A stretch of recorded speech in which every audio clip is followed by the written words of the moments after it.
So the past few weeks, we have been talking about racial injustice and inequality in different ways. I think in our first conversation, we were really feeling things out and trying to figure out how people are feeling and why, and what kinds of resources we need, and what do we need to do going forward as a result of and as ways of participating in and showing solidarity to the Black Lives Matter movement taking place in the US and across the world. And from there, we walked through quite a few things at this point, thinking about the actions that we take within our organizations as well as on our own, how to be allies, and bringing the conversation to our own context within our regions and our countries. So today, we are talking about turning that moment, well, the moment is a movement at this point, but how do we sustain the movement that might have sprung up within our own country or town or region? How do we make sure that this isn't something that just popped up and is going to go away in a couple of weeks? I think for some of us, we might be already seeing that things are dying down because they're not in the media as much anymore. So are people still talking about these issues where you are? Are you trying to find ways to keep the conversation going? And how are you engaging within this movement in the spaces that you're occupying right now? So lots of questions for us to work through today. And by the end, hopefully we will have some commitments that we can make to ensure that we keep the movement going wherever we are. So my first question today for us to think about is what the difference is between a moment and a movement. And I think within the context of the Black Lives Matter movement, there have been a number of moments. I think the first big moment was the murder of Trayvon Martin. And one of the recent moments was the murder of George Floyd. So what is it about a moment that can start or restart or help to power a movement? Does anybody have any thoughts on that? So I would Alicia, I would want to say, well, a moment is just a snapshot in time, right? Of an event, and a movement is like that collective action, right? Towards a specific purpose. So I'd say like uh, a moment could be important, I believe, because, it really is, as I said, like a snapshot of in time of, whatever situation that have occurred that, we could stop and reflect on to then, fuel the movement uh, that we're trying to, promote, or where we're getting to, that continuous action. But I don't know. I would welcome thoughts. Uh, it's To me, it's very interesting because even with the George Floyd like situation, I don't know if you that well that's part of a movement. That moment became part of a movement, but the I don't know if the question of legitimacy of that movement, because there are people that have questioned. I mean, the action, speaks for itself. We're not even going into the action that created the moment. But George, him being a martyr then, and what his past and stuff like that, how it affected that moment, because I heard both sides of the story in terms of him and what he had to face, and police brutality, and then his past. So I mean, I would welcome your thoughts on how those like different facets of a moment could actually impact a movement, and what makes a movement valid to continue a movement. Yeah, I think those are really good points. The moment doesn't, I think we talked about this a few weeks ago, the moment doesn't seem to have a specific formula, because George Floyd isn't the first person to be murdered the way that he was, or the first person even to say the words that he said that resonated with people. I can't breathe. We've heard that before. So there's something about an incident happening that stirs up emotion and that people are able to resonate with, that has to match up, it seems, with political context and the amount of time and space that people have to be able to respond. And someone was saying, was it you, Ben, that was saying perhaps we were able to respond to this and sort of refuel this movement because of the pandemic and because people were on lockdown and we've had so much time to consume media and participate in social media. It really made sense that, you know, you're already at home, you're spending so much time consuming all of this media, watching the videos over and over again, watching other people's reaction. And emotions work in an interesting way where you feel your own, but then when you see other people sharing their emotions, it can actually feed back into what you're feeling or even change the way that you feel. And being in a situation of crisis where maybe you don't know if you'll be able to go back to work, you don't know if the check that you just received was your last one, and this thing happens and you feel maybe more strongly about it than you did before. Maybe you have more time to be able to participate in conversations about what just happened, and more time and more space to be able to be in touch with your feelings, because some of us have experienced so much trauma that's directly related to our identities and specifically race, that we actually have to push down the way that we feel so that we can get through one day and the next day and the next day. But when you're at home and there's a little bit less going on, maybe our guards were down. And that's how this moment was able to grab us and really make us pay attention. Does anyone else have thoughts on what Ben said or anything else around the power of the moment? Can I just pick up, Alicia, on what you're saying, if that's Sure. okay? I think that's a really valid point. You know, a lot of people said to me, and what, you know, what Ben was saying as well, how many, I'm going to say something very controversial, you know, how many of those people sitting at home in lockdown would have actually have got involved in the movement if we weren't in lockdown as well, you know? And for me, one of the big questions is, yeah, is it just a momentarily movement that's going to end, you know, once people get back to their normal lives? And that for me is a big question, and it's a time for change. You know, me myself, I've been talking with several organizations that are, you know, led by basically white middle class management, who've now come out with statements to say they're going to change the way they work and start getting people on their management and in their decision making process, people who are of color, who reflect the needs and the aspirations of the migrants and refugees that they're working with. So I think it's a big opportunity as well. I mean, I said a bit of this last time, and like you said, when you have been dealing with so much racism and discrimination throughout your life, you start to question it as well. But right now, for me, I really think it's time for everybody to be able to have a voice and do something about it. It's a key time. Yeah, and to your point, there are people who are contextualizing it not only in geographic space, but also within industries. So we've seen a lot happening on Twitter where people are calling for more transparency. So as a writer, I've been paying attention to a lot of publishing houses and authors talking about what they get paid. So, you know, you have huge authors like Roxane Gay saying, this is what I got paid for this book, and then this book, and then this book. And people, Black, white, people of all races, are just shocked by the numbers, because one of her biggest books, Bad Feminist, was like a five-figure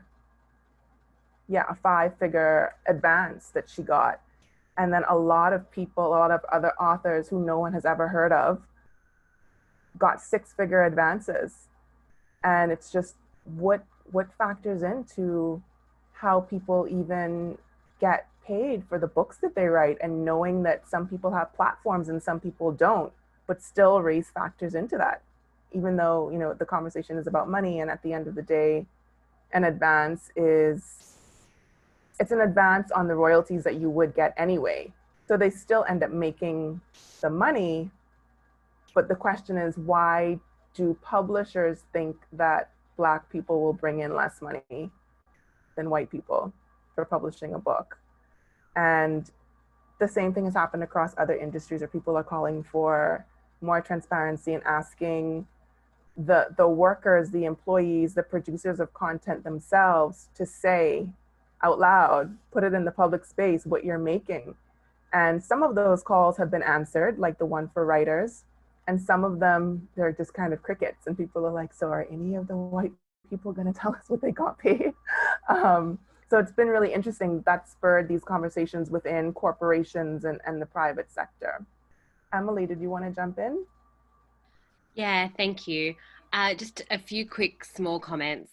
I read an article earlier today about how the pandemic might be a portal for change, and it was something that resonated quite strongly with this idea of what is the time, how is this time the right time now. But at the same token, I was looking at my Facebook memories today and recalled 4 years ago just a post I had shared about the Black Lives Matter movement and the focus at the time then. And I've been reflecting a lot today about how we have these moments and we keep having these moments, but hopefully there is a greater engagement around embedding and structurally changing what needs to be done so that we can accelerate that momentum.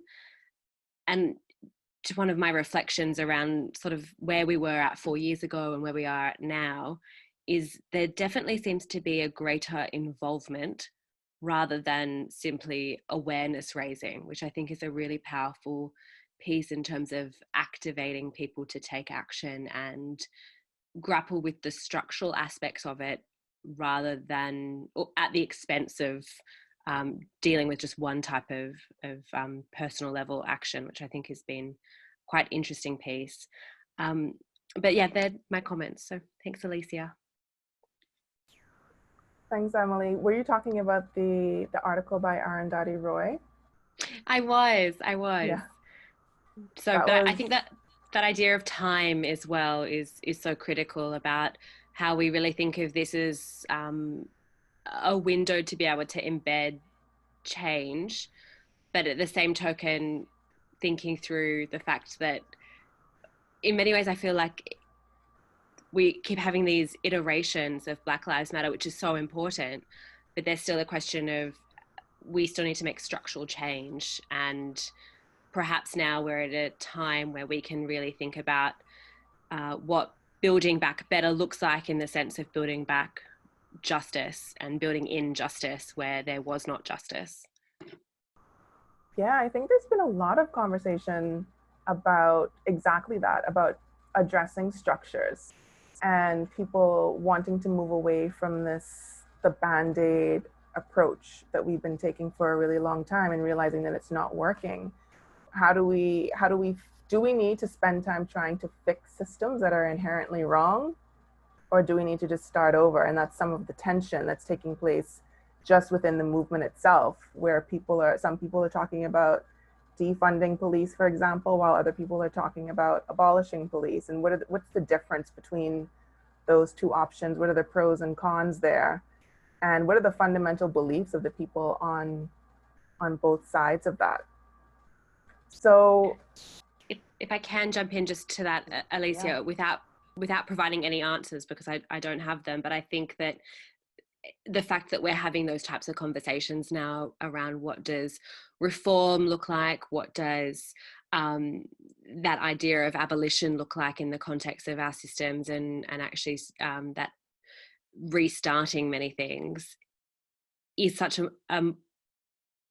a different tone than the conversation that it was years ago. And I think that that's a real mark of progress, is that now we're starting to really grapple with things that and centering those conversations to say that we have structural issues here, because I think a lot of it was just hidden to others, not hidden to those who experience it, but hidden to many that benefited from those systems. So thank you. I think that shift in tone and recognition of systems might come from there being multiple moments as well, and realizing that this isn't just a one-off situation. You know, at first, maybe you could have denied it and said, well, it happened to this person because it looked like he had a gun. You know, it happened to this person because they were in a particular neighborhood that nobody expected them to be. But when you have event after event after event, or moment after moment after moment, it becomes more difficult to deny that there's a structural issue there, and that these are not just coincidences. There's something that's happening that's causing each of these moments that we're having to respond to over and over again. And that's one of the things that this movement is drawing attention to. And going back to that question of the relationship between a moment and a moment feels more like just a blip, right, on a map. And maybe we can imagine the movement to be sort of a continuum, or a space between, maybe there are different connected moments along this continuum, and then we are moving ourselves toward a particular place. Because one of the definitions of a movement is a motion between points. So if we're moving from, to be really simplistic about it, from racism to racial justice and equality, and you think of a movement in that way, it makes it so much clearer that we have to keep going, that we have to keep pushing, and not depend on these moments that give us sort of bursts of energy. And it becomes our responsibility as people who are responding to the moment to keep going and find ways to keep engaging. And that means integrating this work, whatever we're undertaking, into whatever our daily work is, whether that means pulling it into what you do personally, or I guess consuming that and transforming that energy within an organization and making it part of your organization's mandate. For example, if I think most people here are working in or running nonprofits. So has your organization taken a position on racial justice, for example? Has anyone within your organizations, do you have a policy? Have you addressed racism in any formal way? Or is anyone currently having those conversations right now at work? Does anyone have any examples? So interestingly enough, yes, I would say where the two places I kind of work at, there are, well, one, I have been having conversations since the entire situation picked up steam. Like, I think it's 15 or 20 days of activism or something around that, around the Black Lives Matter movement, educating people. And the other organization, interestingly enough, something happened recently where someone posted a photo in the group where everyone, the work group, that sparked a conversation that is now leading to a conversation that is going to happen today about the whole movement in itself. So the organization really deals with very vulnerable people, like, you know, incredibly vulnerable people, and are coming from a different cultural background. But what we do, and what I find very interesting, to tell you the honest truth, is that we were working with refugees and migrants who are coming from a different place. And the conversation is all like now being centered around the Black Lives Matter movement, and possibly, you know, what racism looks like in a different culture and the people that we work with, essentially. But our policies, and it's so, you know, it actually never crossed my mind, because how we work when we're building our projects, we try to include the population that we're working with, right? participatory engagement, right? Part of the process of project development. And in including these people, I think a lot of the things that we look for example, gender, age, persons with disabilities, making sure women are adequately represented, you know, young people, like those things, like I could tell you off the bat when we're doing projects, is things that we look for like all the time. But I actually never, like, to me, being honest, I I don't think I could recall seeing a a space for people of color.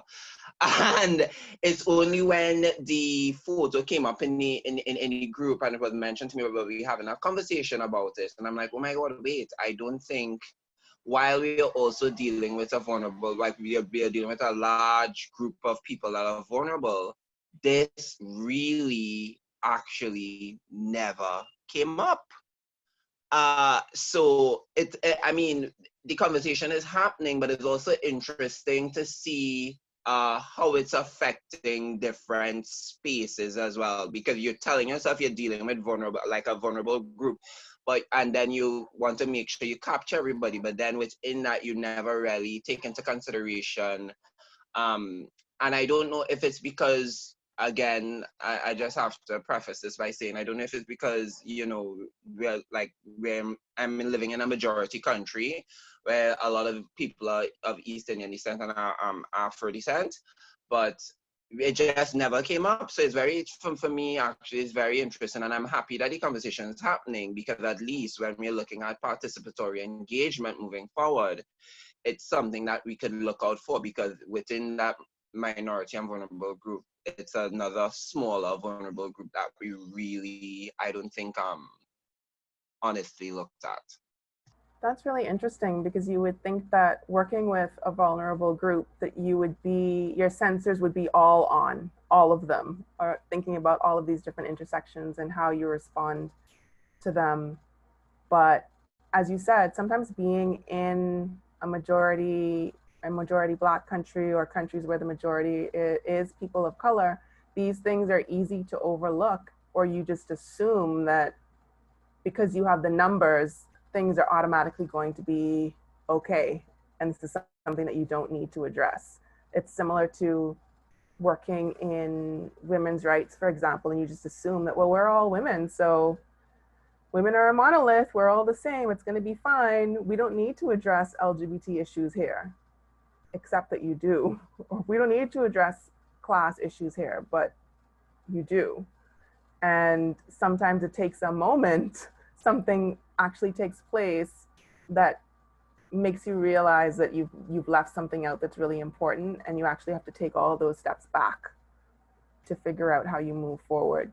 So it would be interesting to hear from you later, Ben, about how that conversation goes with your workplace. In movements, I think we often think about them as if they are isolated, but they're impacted by so many other things that are taking place all around the people who are actively involved in the movement. So I wanted to talk a little bit about the ecosystem of a movement, and recognizing that there are external forces that impact that movement and the way that it evolves over time, and the way that it can look from moment to moment. So I started thinking about some of these factors and their proximity to the movement, and what they bring to it or take away from it. And so I think in our second session, I showed you my terrible drawing skills. So today it's just mostly going to be my handwriting. So we have a movement, and then we have all of these different things happening outside of it. That's really tiny writing, because that's how I write.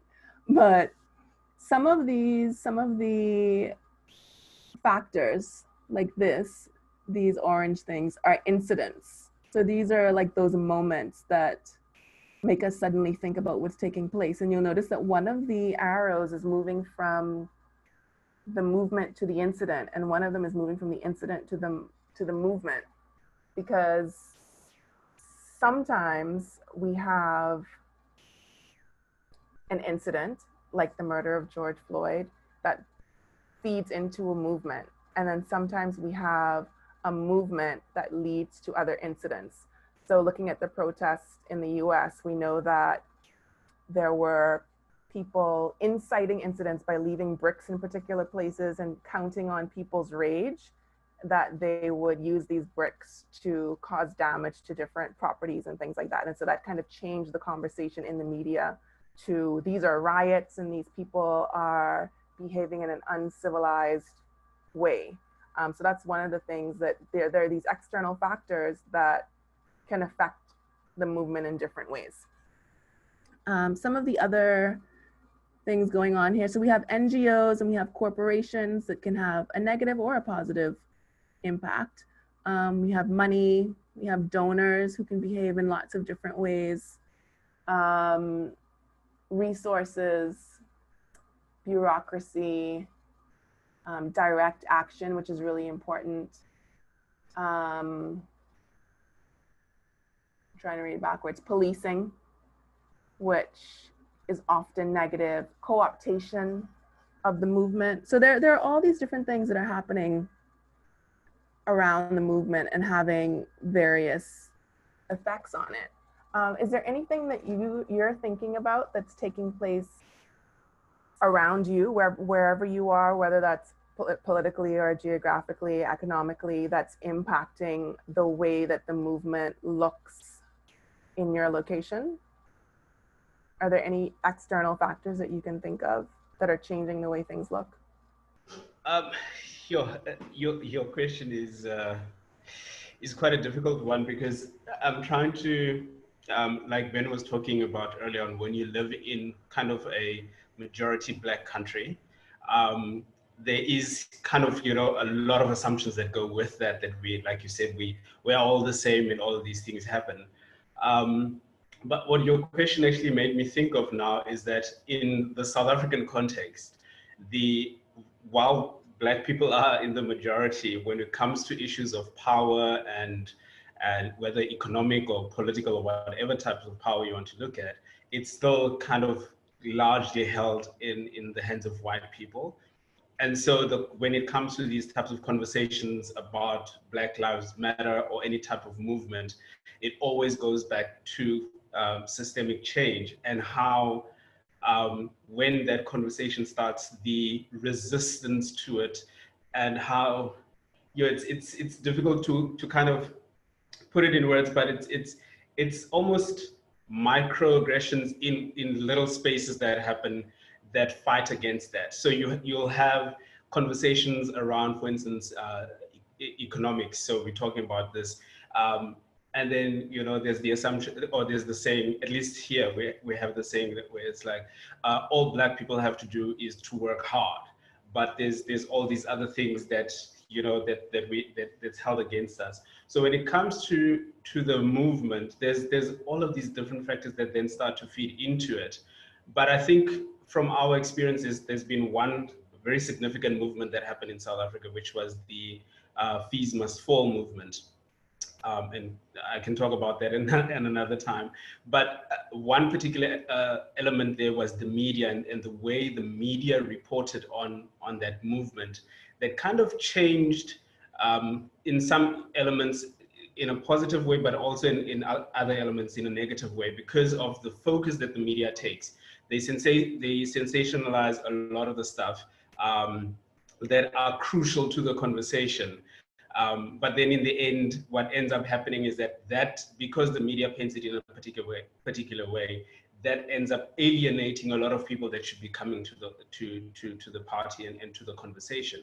So when government started to say, oh no, but these are a group of young people who just want to do this, they just want to destroy, they just want to do this, and that kind of narrative was fed by the media, that they are destroying because universities were burning, campuses were burning, and so I think a lot of the times there's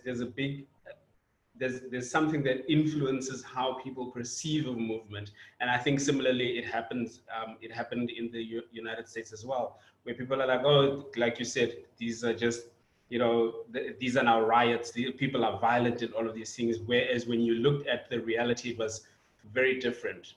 So I think in that, from that perspective, like the media plays a huge role in how we perceive and how we engage, whether we support or go against these types of movements. Yeah. Yeah, media is huge.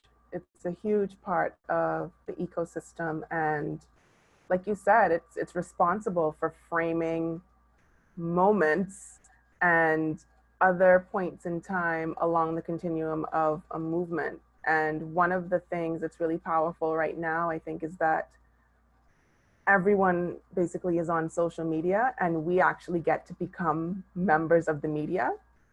And we have the opportunity to sort of write some of those skewed stories and say, no, that I was there, that's not actually what happened. And here's my account of what took place. What about other parts of the ecosystem? Where do you see yourself and your organization or your work in that ecosystem? Where are you? Are you moving money? Are you a part of the media? Are you a donor? Are you an NGO that's actively working on this, or not? Because not doing something is doing something too. So it would be great to hear from 2 or 3 people about where you see yourself in the movement ecosystem. So I work for a museum, and museums we've got a very problematic past, to be honest, in terms of collections. So it's something that they try to address, and it's come up many, many times. So while they're working on their collections and trying to put a narrative out, they're also being pushed at the same time because of social media interaction. So it's it's caused them to really look at their collections and scour everything in terms of the naming of exhibition halls or some historical artifacts that they have. So it's a very long process, but it is something that I think with what's happened, it's just everyone's more aware of it, and it's shown that a real impetus is needed. So it's helped to move the needle, but it's not, the history is there. That's the point I'm making. But things are just being expedited, and I think for people to expect an instant change, I think is also slightly problematic as well, because some of these events have taken place over hundreds of years. So to expect an immediate change in the next 3 months, 6 months, and maybe even see the completion of it in our lifetime is also something that needs to be aware of, because protests have been happening before we were born as well. That's an interesting one, because museums by their very nature are holding history, right? And framing stories. So within that space, are you seeing, I guess, the people responsible for the framing changing their mindsets or trying to look at what exists within the museum and making a more accurate portrayal, or like what does that look like? So they're trying to make it more accurate, doing research around it, and then also it needs to be available to the widest audience as well. So they're trying to frame the story on both sides, to be honest. It's because there's the internal culture within a museum as well, in terms of how do you get more people to join a museum, of be more diverse, and then there's also the external side of it as well. So it's like best way I can put it is like trying to change the tires while the vehicle is still moving. Yeah, very much still in motion, but trying to do what we can along the way, and recognizing that it's a long process, but we have to constantly be working toward that end goal. And to their credit, one thing they did is they implemented unconscious bias training, they implemented that back at the beginning of the year, so way before the protests were taking place. So it's, it's been very much on their mindset. Thank you. Deanne, you wanted to hop in there? Yeah, so I think in terms, I'm coming from a menstrual hygiene and a women health space. There's a very common narrative that, and a lot of people, including me, we used to believe that only women menstruate, but that's not the case. There are many people in the trans community which are overlooked, and till as recently as maybe this year or last year, they were just not given enough representation. So my organization, Red is the New Green, we consciously make it an effort to include the narrative, and we start small, like changing language. Instead of saying we're going to impact girls and women, we switch that out for menstruators. And these are really small changes organizations or the media can make in terms of being inclusive. So right from our language, instead of using the word like menstrual hygiene, it just signifies that hygiene has a connotation with it not being sanitary enough. We're switching it out to menstrual health. And these are really small changes, but I feel very powerful and important. And that's something everyone, all of us can do. We can really look back at the words we use, the conversation, how it's represented, and try to work in those communities. I think my final 2 points are, number one is changing our dialogue in terms of the words we use, the narratives we try to drive. Not so much from a pity point of view or from a negative connotation, but really just empowering. So using words like menstruators, using words like health instead of the word like hygiene, and also sharing the space. No movement is just done by one person alone.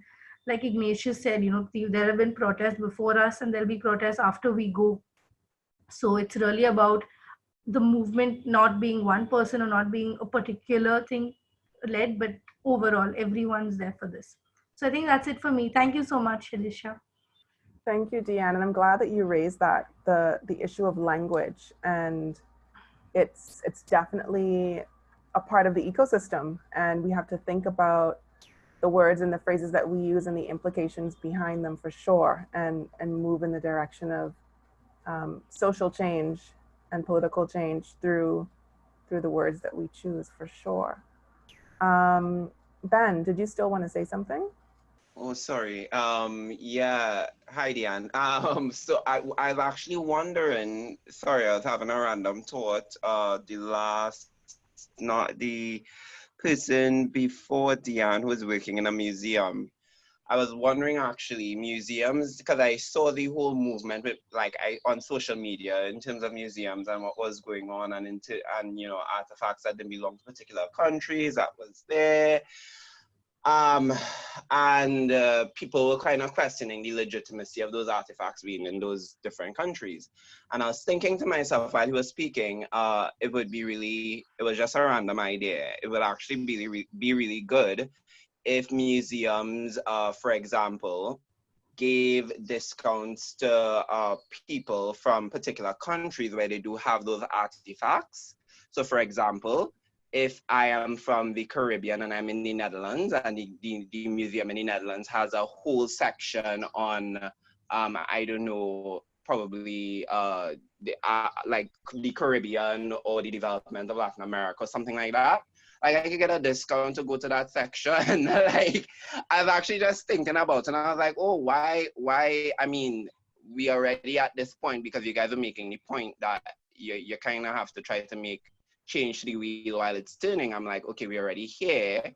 To address a bigger problem that's going to take time, but a simple solution could really be to make access to history to people in those countries of color who, like that particular dynamic, just to kind of create more access, because access is also something that is important, because history is something that's important to our culture, development of our people, So I was just thinking to myself, that's why I raised my hand. I was like, oh, I wonder if this is something that museums have actually started thinking about. Like, if I'm in France and the Louvre has a whole mile-long section on Africa, can I get a discount to go to that section and really understand, African civilization way back when, I was like, that would be something I'd be interested in. So that's all I raised my hand for. It was just like a thought I had.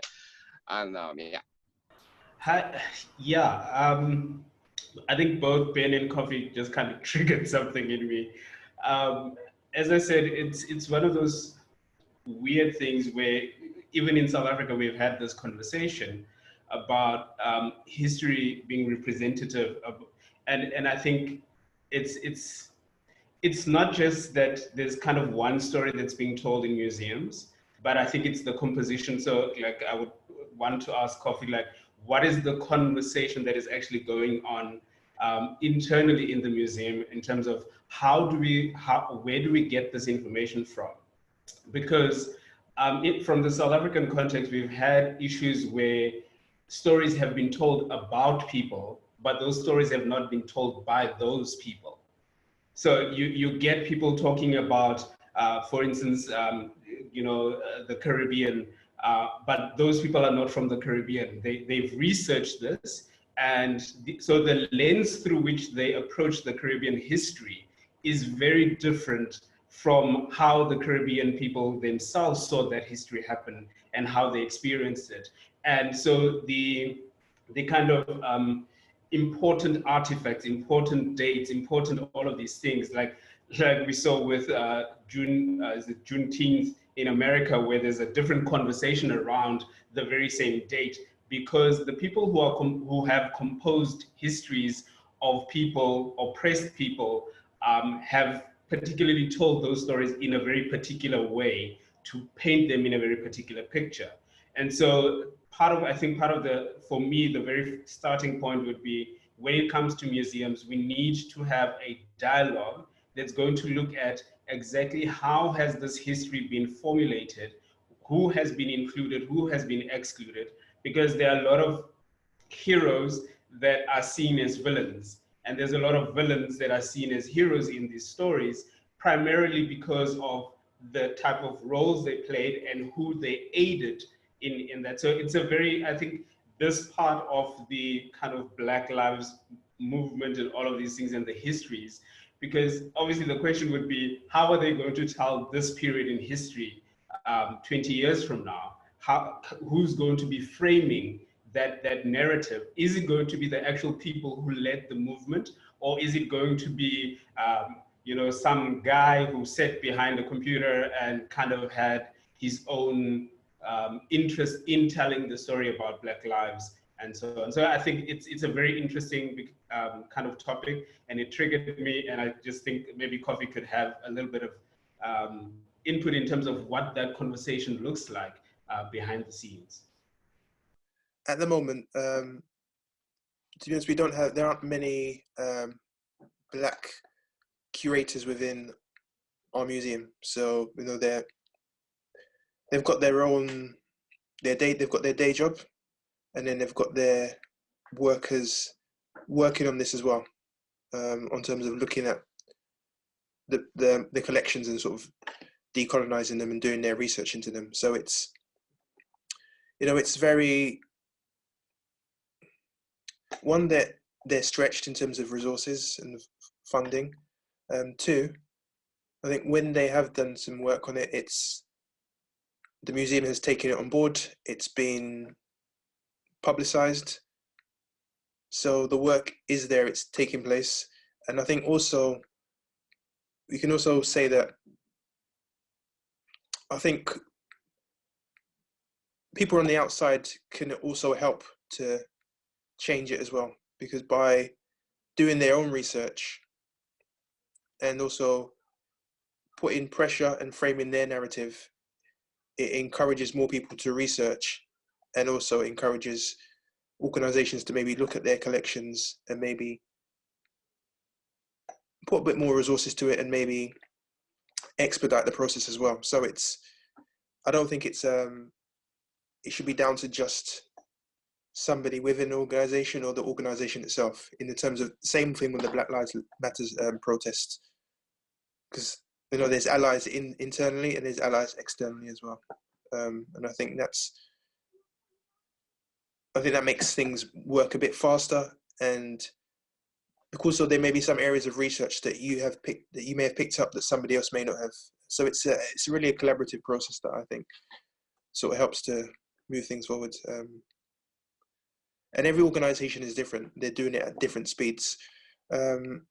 Just to go back to, answer Ben's thoughts also on in terms of making entry into exhibitions at a discounted price. In the UK, most museums have free entry. So to get in isn't an issue, so to speak. It's like if there's a special exhibition within the museum, then you may have to pay for it. But entry to most museums in the UK are free.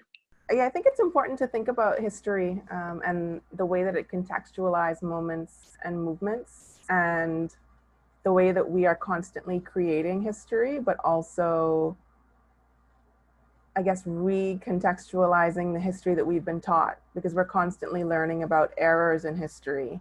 And in the midst of these movements, we have to do some of that work as well. So we've seen somebody brought up Juneteenth. And this year, I think, is the first time that I've seen so many people really celebrate Juneteenth and talk about what it means, and that it took so long for enslaved people to find out that they were actually free, because that information was kept from them for such a long time.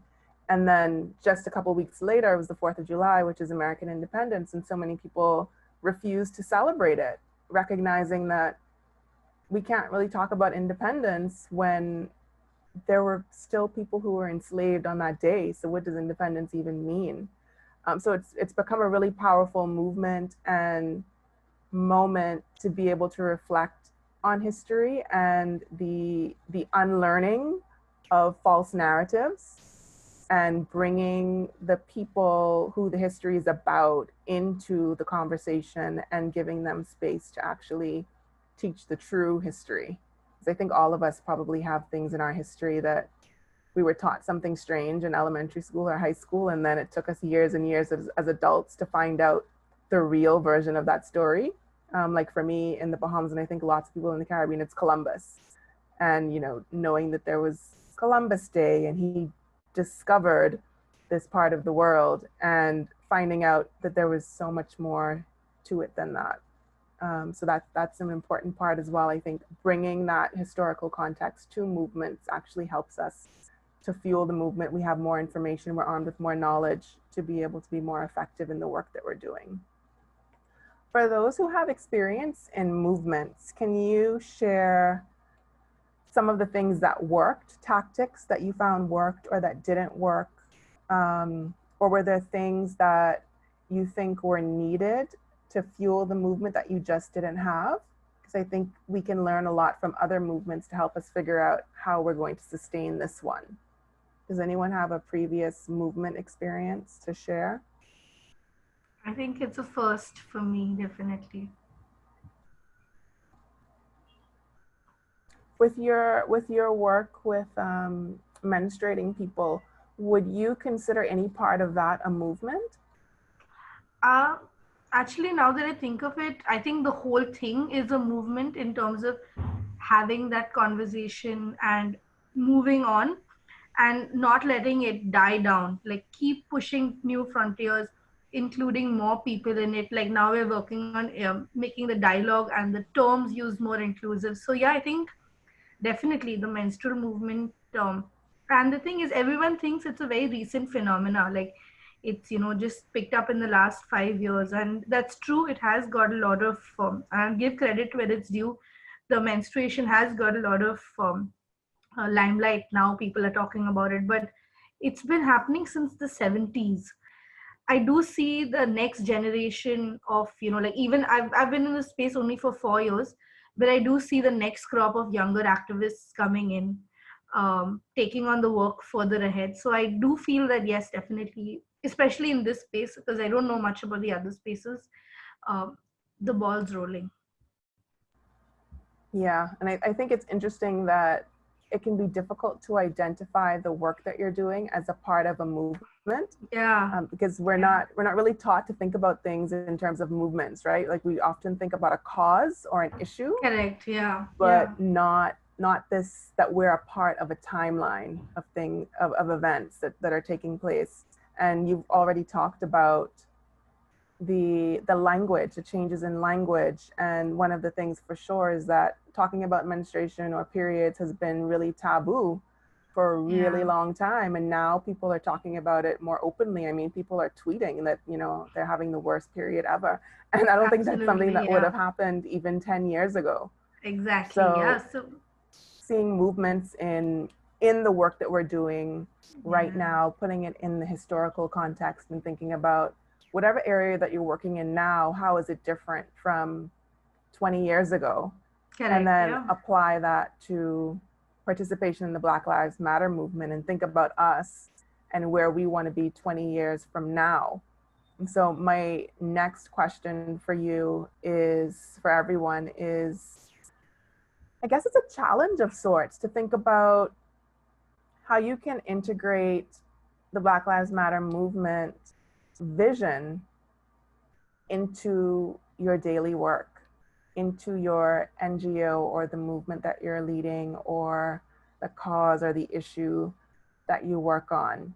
What are some of the ways that it can become a part of your mandate or your vision, so that this doesn't become or stay an extra thing that you're working on, but it becomes a part of your larger work? Can anyone speak to that? Or maybe I need to give you a couple minutes to think about what that looks like. And just to get your thoughts rolling, I can tell you a little bit about what's happening within my organization, where we focus on women's rights as human rights. And we've actively been including vulnerable communities, so working with LGBTQ women, women who are experiencing poverty, and have never really thought to specifically include Black women, because it's sort of by default that we work with Black women because of the socioeconomic dynamics here. It's typically not a white person who would come to us for help or even attend our events. So how do we integrate the Black Lives Matter movement into our work? And what we've been doing is working with other young people who are really passionate about issues of race and sort of rewriting history and looking at the places that Black people were left out or narratives have sort of shifted. So as an organization, we're a women's rights organization, but we're thinking about how we integrate race into our daily work. And one of the ways that we're doing that is in partnering with other young activists and people who are planning direct action that are both in solidarity with the Black Lives Matter movement in the US, but also addressing issues here. So we've been lending our expertise in movement building to those folks so that they benefit from the skills and the experiences that we've had with campaigning for women's rights. So can anyone else share on how you think you can integrate this work into your NGO or your movement or your corporation or your foundation? I guess piggybacking off your previous question, I've never really thought of, I guess, the work that I do as a movement, mainly because historically movements have been framed within the context of very front-facing and active in that sense, or rather very reactive towards a certain issue.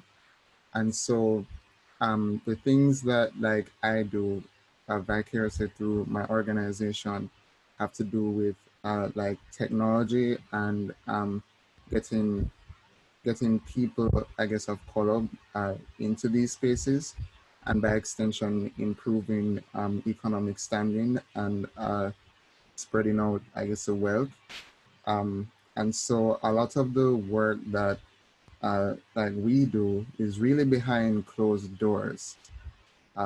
And so it really more or less comes down to a lot of negotiations between the haves to really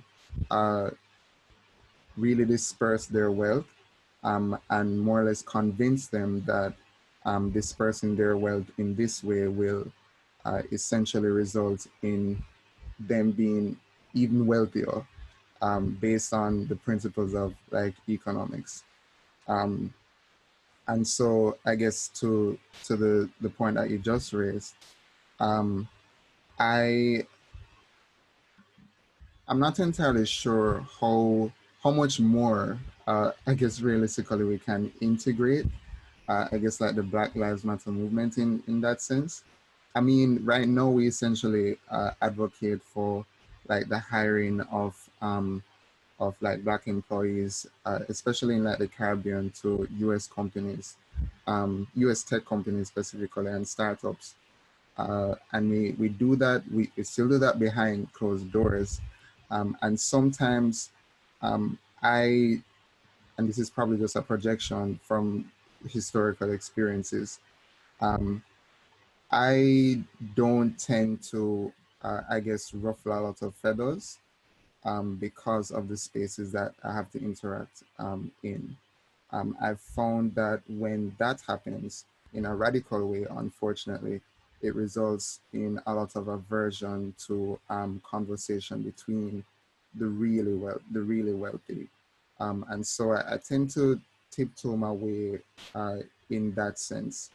And so I'm in this, I guess, weird place where I'm not entirely sure how to really show up in the ways that the rest of the world is showing up without being ostracized by the same networks that we inherently rely on because of the power dynamics.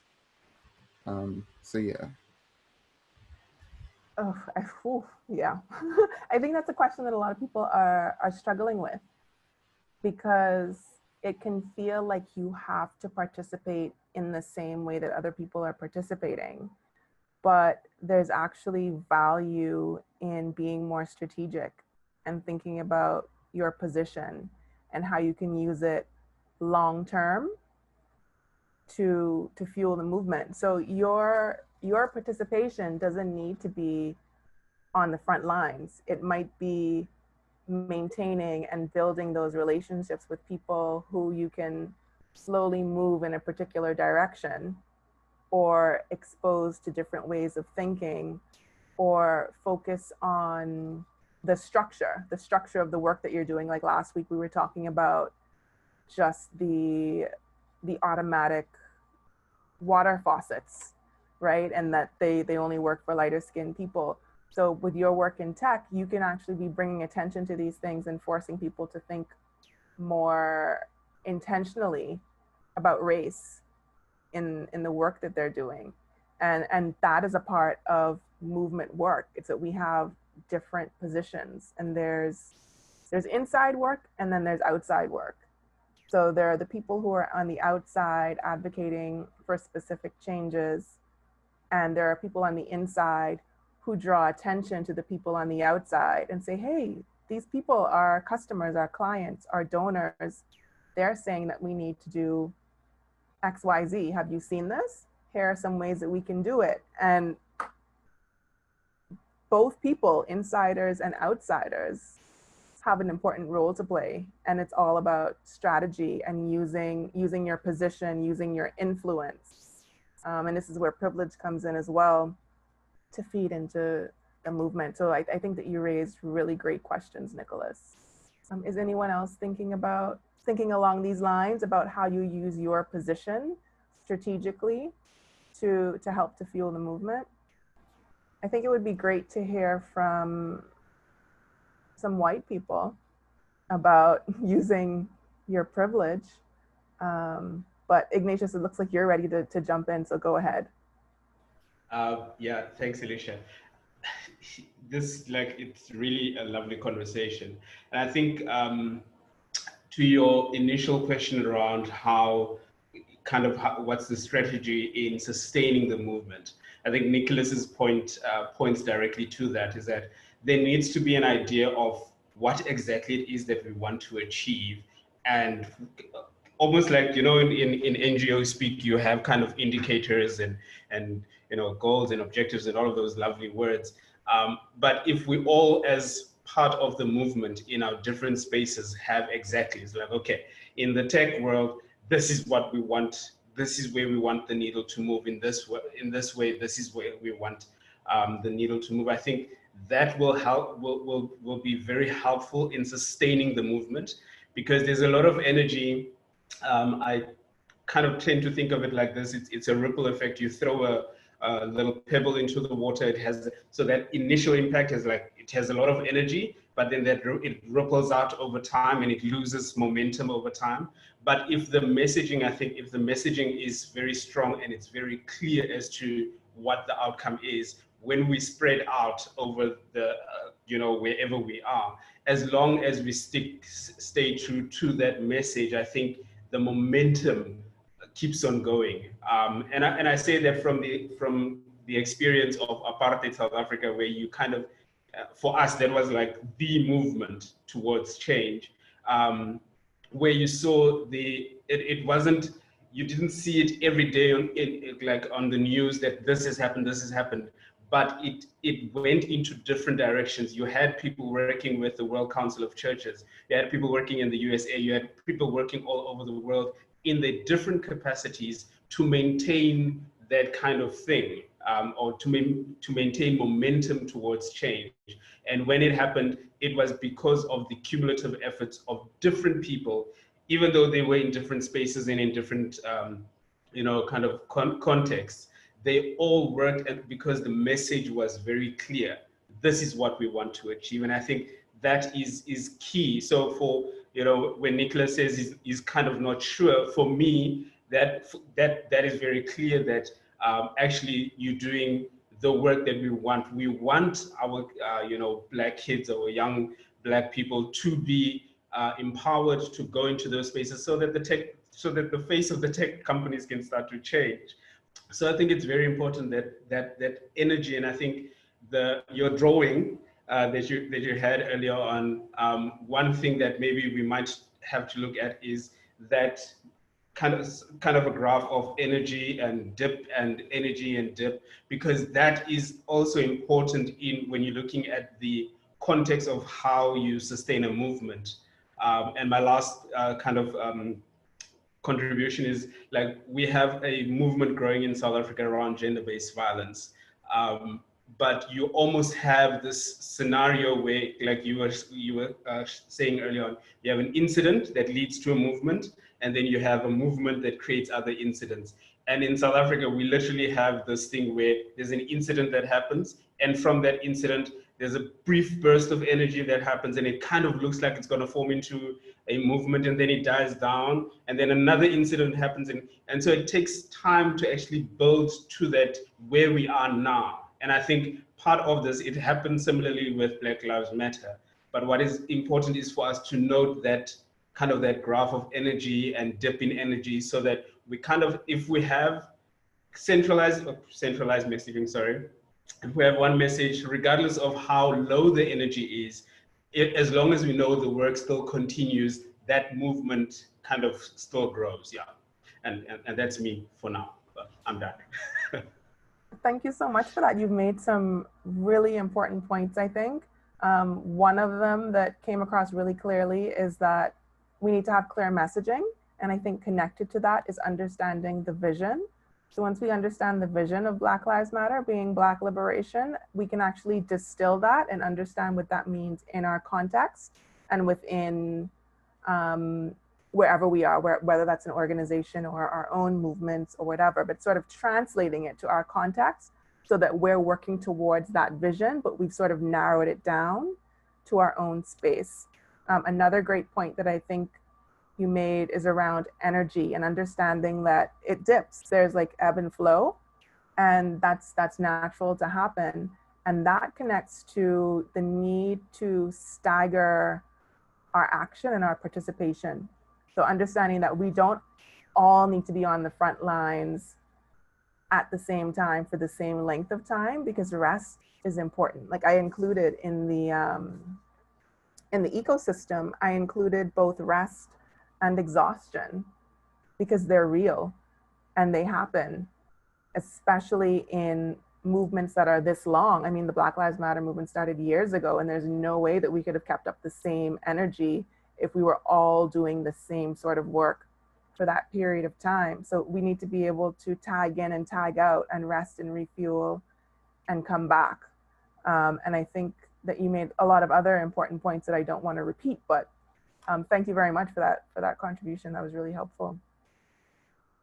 Does anyone else want to jump in on your own contextualization of movement and I guess what that can look like in your context, how you can envision, how you can create a vision for Black Lives Matter that's relevant to your organization or your work?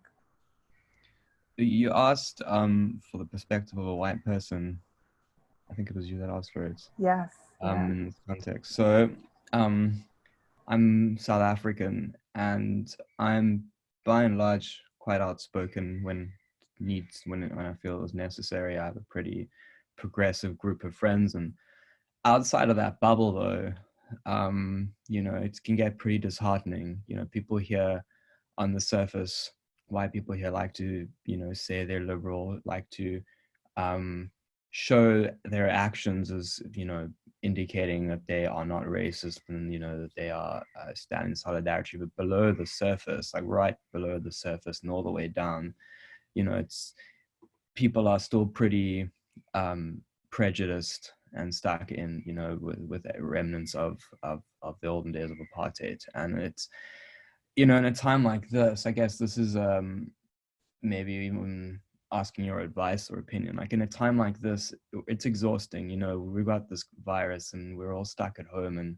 emotionally, socially, physically, like we're really, you know, we're strained. And you know, where before I would take the time to speak to someone, I would like say, listen, this is what you're saying is super problematic. This is why I think it's like, why I think so. Let's talk about it. And I'd give all the time. And now where I'm like struggling to like maintain relationships with my closest friends, you know, seeing people,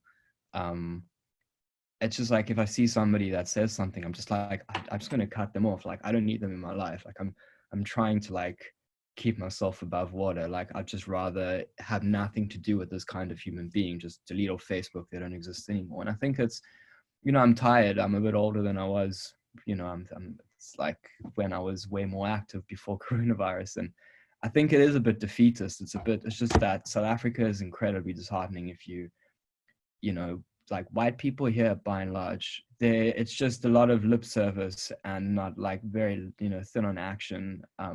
And, you know, people, it's just kind of, it's disheartening. And I don't really know, like at a time like this during coronavirus, how to like up my game where I'm like holding on, you know, trying to like keep myself mentally strong. And like, yeah, even close family members, you know, who say stuff that make me like so livid and upset, and like how to deal with it, because it's like, it's just very tiring. And yeah, I don't know like how to bring myself back to it, because I used to be incredibly outspoken, and I would take the time, however long it took. I'd write long Facebook posts, I'd research, I'd be as empathetic and kind as possible while trying to get my point across. And yeah, I'm just like, I just can't bring myself to do it. It's tough to be constantly in that space of having to argue with people. It can be quite exhausting, and it's really tempting to create an echo chamber for yourself. So there are a lot of conversations going on, I've noticed like in the last 2 or 3 years, about whether or not you should block and delete people that you don't agree with. And also recognizing that a difference in opinion isn't the same thing as racism or misogyny or homophobia. Like, that's not just a difference in opinion. That is, that's like decided oppression that people are participating in. And no one should have to be, I guess, susceptible to that all the time. But we run a risk of not having an accurate view of the world around us when we close ourselves off from people who think differently. So it's a really difficult balance to strike. And if you're dealing with it in your home life and with your family and in your friend group, then it might be less damaging to do that in like social media spaces, because you still have that interaction, you're still hearing the different conversations. But for me, I think it's more difficult for people who are in the position than for allies, of course, because the exhaustion is just higher and it's way more personal and more traumatic. But one of the things that I've been trying to do and encourage other people to do is to focus on the movable middle. So you have people who are already on your side and who get it, and then you have people who are way on the other side who are just never going to get it. They don't care, they're not interested. But most people actually fall right in the middle. And they might not be the people that you are speaking directly to or who are engaging you, but they're listening. They're really good at listening and paying attention to conversations that are taking place in other spaces. So sometimes I will see a ridiculous post and actually take my time to answer. I'm talking to them, but I'm not doing it for them. I'm doing it for the people who are paying attention to the conversation and who are still trying to determine where they're going to fall. And it's difficult. It's difficult to do with like calm and in a way that is going to be accepted, right? In a way that gets people to listen. But it's actually worth it if you have the time and the energy to do it, and you won't always have it. But I think it's helpful to focus on the movable middle and remember that those are the people that you're trying to reach, even if you're directly engaging someone that's on the opposite side and will never convert. And I think that one of the big mistakes that we make is shutting conversations down when there's value to it that can benefit other people. And maybe I'll share the link to an article that I just wrote this week that was just about conversation and about the way that someone might innocently ask a question, but because you're so exhausted and you're sort of snap at them and don't realize that it was a genuine question and they're actually trying to learn. And sometimes you see that happen, and it's helpful to jump in for that person and say, hey, let me take this for you so you don't have to deal with this, because I can tell that you're exhausted. And that's something you can say in a private message. Say, let me take this one, I got it. And it goes back to what Ignatius was saying about energy, the energy dropping and being able to tag each other in, and being careful not to do that publicly, because one of the things that I really hate is there are conversations going on about, misogyny and homophobia. And because of the work that I do, sometimes people tag me in and it's like I'm a pit bull. So they tag me in so that I can like fix people. And it's like, I can't do this all day, guys. You can't keep tagging me. You can message me privately and ask me how to address the situation, or ask me if I'd like to jump in, but like, don't publicly tag people.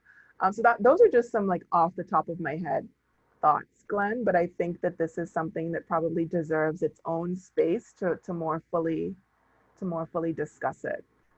Emily, your hand has been up for a while. Do you want to jump in here? That's all good. I thought I would jump in also because of your encouragement for white people in the room to have a conversation about some of the work that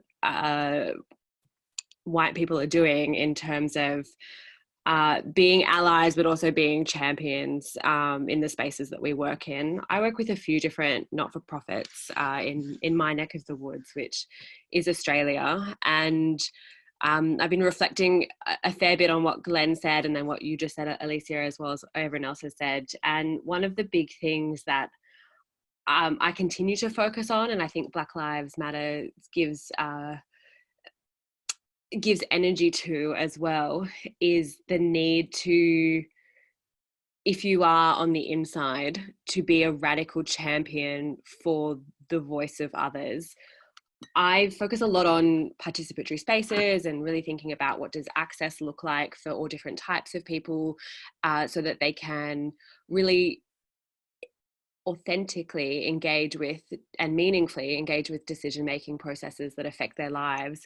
But what I so often find is that often people think that's the end point of engagement in terms of building participatory mechanisms, but you often have to have people there who are supporting those mechanisms and who are ring-guarding those mechanisms with such a commitment to make sure that not only are they embedded, but then actions can arise from that, and that the people who are speaking up aren't also tasked with also making the changes, and that other people can also be part of the change making, because otherwise we get into this really terrible system of those that are impacted by systems that for no fault of their own are then required to dismantle those and make those actions to make their lives better. It doesn't work, and it burns people out. So my continual focus is being a radical champion for that and protecting those spaces and making sure that we continue to grow those spaces and build upon what emerges from those spaces into tangible actions. One of the things we've been focusing on a lot now has been around reconciliation in Australia with First Nations people. And it's been a growing conversation. And for me, I came to social justice very early. When I was a very young girl, I have a multicultural, a multinational family. And even though I grew up in an environment that was quite mono-ethnic, that there was still attention being paid to a growing movement around reconciliation, and it's really changed in its tenor and cadence in the last few years. But so one of the big focuses that we've been moving on in one of my organizations is about moving beyond just symbolic gestures and platitudes that absolve people of action, but really focusing on what are the practical actions that organizations and people can be taking to affirm justice in everything that we do, and make sure that we center that so that it's part of our value system. I often think about another organization I work with. We do a lot of funding and targeted resourcing to people who are disadvantaged in different ways. But a lot of the work I've been trying to also do is center the values of intersectionality and my value system in terms of intersectional feminism. And even if that's not the language that people use, is unveiling the sort of monoliths that we've spoken about in terms of treating people as singular identities, and really building that into our understanding of how we approach change and how we approach each other, with an idea that we need to be amplifying people, we need to be uncovering a lot of those things, and working in organizations that focus on women, on girls, on young people, on disability, showing that many of those similar axes of identity have their own challenges, but also bring in race into that conversation so that people can, who may not have been able to see it and may not experience it, but benefit from the system, are able to no longer unsee it and be able to be participants in building something more just and moving forward in a way that can be committed to the cause of anti-racism, but also a broader intersectional approach around making the world better and more just. So there's the sort of things that I'm working on, and I think a lot of that feeds into listening to others, but also making sure that for those who see themselves as, for white people really, for white privileged people who don't see it as a problem in the world, to really make sure that it's continually being rebuilt and centered on the values of, hang on, if you're here for justice and you're here for empowerment and you say you're a feminist, this is what all of that means. This is the logic that flows and the work that needs to be done, and we need to be lifting it up. So that was a little bit longer there, but there's some of my views of thoughts of and life. And life. Thanks, Emily. Some really good comments. Like, as our last comments, I think that's great. Thinking about integrating Black Lives Matter into your own work and seeing how it connects to women's rights and feminism and the work that you're already doing. And I think that that's what this whole session is about. I think a lot of people are trying to figure out how to do that.